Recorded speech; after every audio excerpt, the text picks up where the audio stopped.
So, what was the context of your project? I was trying to see subjectively how different ABS noises compare and how they compare to ICE engines, since with the ban on um, new ICE engines is coming into effect in the UK anyway in 2035, which was driven by the new law of wanting to be carbon neutral by 2050. There's going to be an increase in electric vehicles on the roads, and obviously people are worried. Vulnerable road users such as blind people, children are, worried about these silent vehicles coming and sneaking up on them. So I was trying to see that, and there was a new study done that children don't wake up for fire alarms. At night anyway. It's much easier for them to wake up if it's a lower voice, of sort of mimicking a parent, for example. So that's what I was trying to see, if they actually do the job that they are meant to do. The solution to the project originally was to use a 3D audio room to try and recreate the atmosphere of being in traffic and hearing a car approaching you.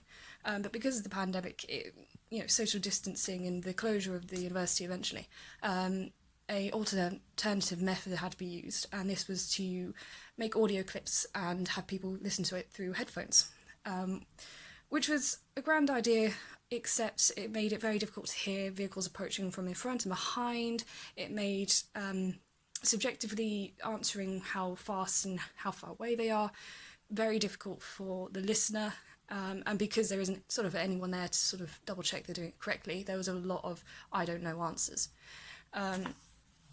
So whilst it was one way to answer the question, I think had it been done in the 3D audio room, the answers would have been better. So what was the most interesting part? The most interesting part was to see what people liked in the engine noises, which ones they preferred. So a lot of them preferred the ICE engines, and that might be because most of my social media contacts are my father's friends and other parents of my school friends, and we live around somewhere that Ford employs a lot of people, so a lot of people are in the automotive industry and probably, are car enthusiasts and like the sound of cars, so there is going to be possibly a little bit of bias, hence why the VW GTI was so favoured.